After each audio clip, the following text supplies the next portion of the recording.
If you listen to Instagram, TikTok, all that stuff, traveling with kids is a nightmarish hellscape that only the bravest, strongest, and best prepared have any hope of surviving. There's endless hacks, chaos everywhere, little goodie bags for all the passengers around you. Look, I'm here to tell you, it's really not that hard.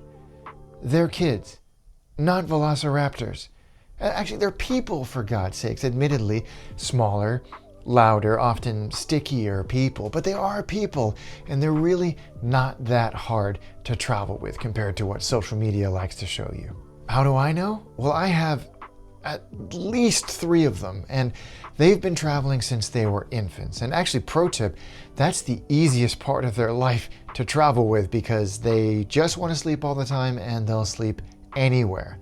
In fact, my daughter likes to tell just random people on the street with Ralph Wiggum-esque candor, I went to Asia and I slept in a suitcase. I immediately regret telling you that. I sleep in a drawer. Anyway, I recently went on a trip with my kids and it reminded me of some of the strategies that I've learned and frankly that they've taught me for traveling with kids. And I thought, hey, why not share them with you?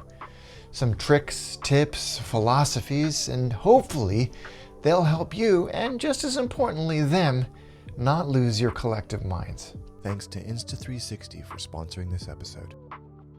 Before we go any further, a little bit of a pet peeve of mine. It's when I want to capture moments that are important to me and I have to have my phone out or another camera out, giant camera that I'm locked into, and I'm not really actually looking at what's going on around me. This trip, I wanted to capture everything that was going on, but also be in the moment. So I was very happy to have one of these little magical devices with me, an Insta360 Go Ultra. And this totally transformed the way that I capture these unforgettable moments. Let me tell you why. The first thing is, look at the size of this thing. It's tiny. No big clunky camera or phone to worry about. I can just clip this on and forget about it. And that tiny form factor means I can use this great little hat bill mount for effortless first-person view shots.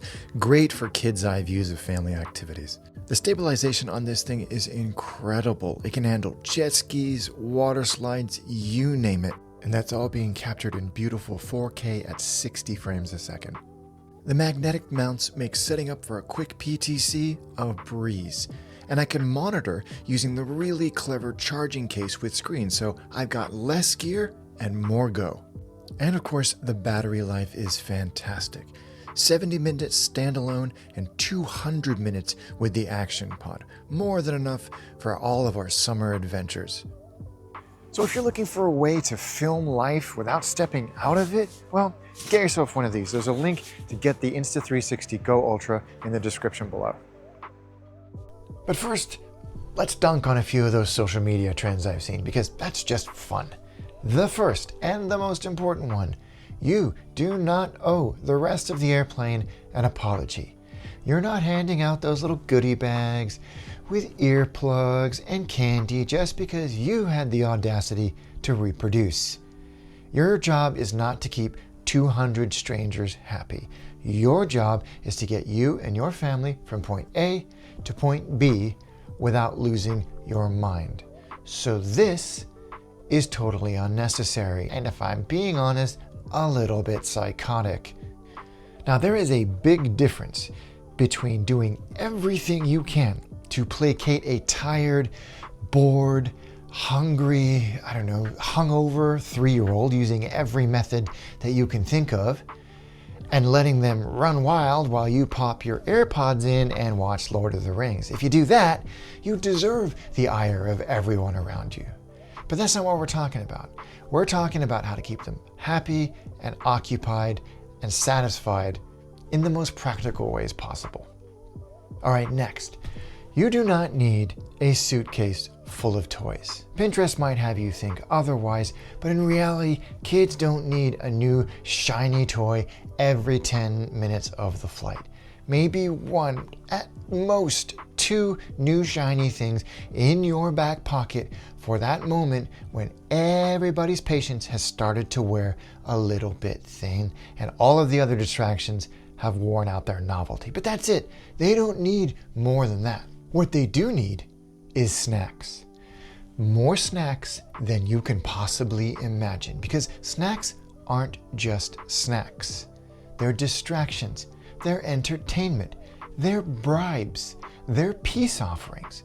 So lots of conveniently packaged snacks in your backpack and their backpack, distributed evenly throughout the flight, is a godsend. I once saw a parent do this in the most ingenious way. They filled a fishing tackle box with a bunch of snacks a snackle box. That's genius. Please tell me I just came up with that. No, I did not come up with that. That doesn't mean it's still a fantastic idea. The snackle box. Just do that and you will be fine. Okay, moving on. Screens are okay. Airports and airplanes are not the place to fight the war on screen time. Save that for home. It's fine to set aside the rules on 30 minutes of screen time and blue light filters. You are at 35,000 feet in a sealed metal tube. The name of the game is survival. If SpongeBob on repeat gets you to landing in one piece, so be it. The golden rule, of course, is that headphones are not optional.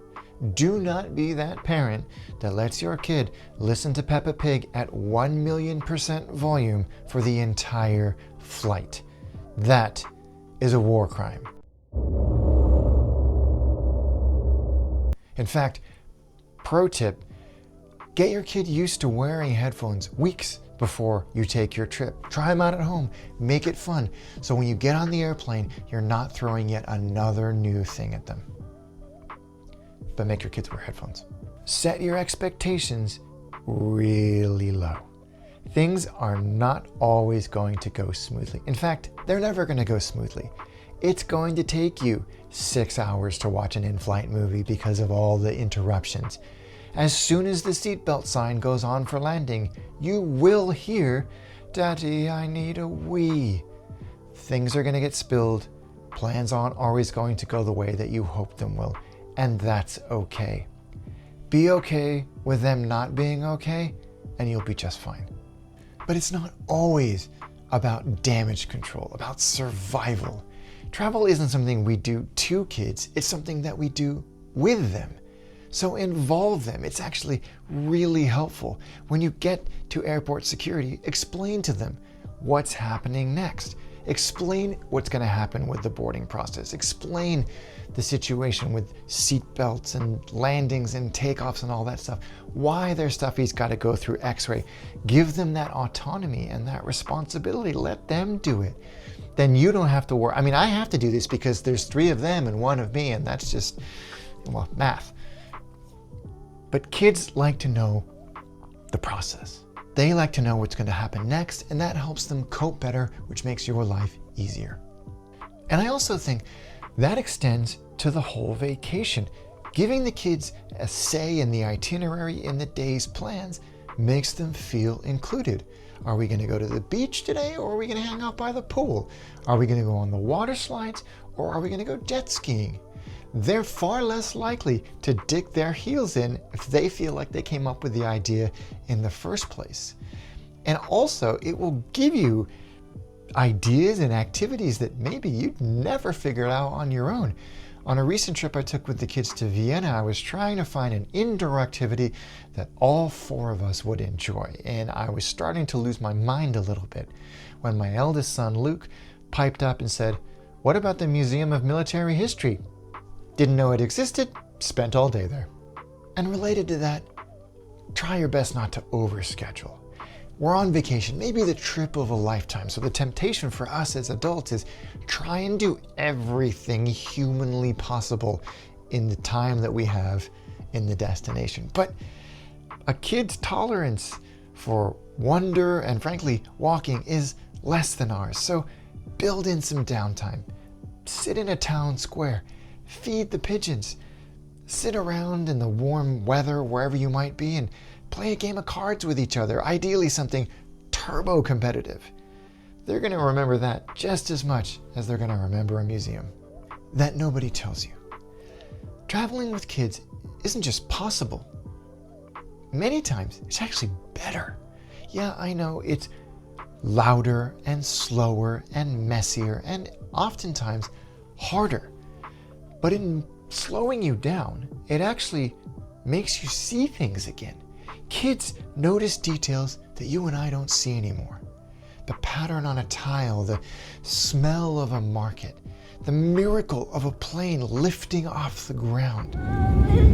Take it off and leave it go. They make friends so easily. They teach us how to be social again. They force us to live our trip in the present tense. And most importantly, they remind us of what travel is really for: making memories.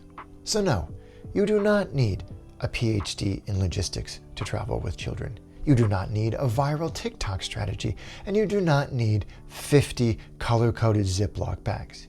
You need snacks, you need patience, and you need a willingness to let go of perfection.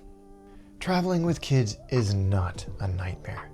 It isn't a performance. It's family life on the move. Chaotic, unpredictable, and occasionally, if we're being real, exhausting. But also awesome, grounding, and full of moments that you will never, ever forget.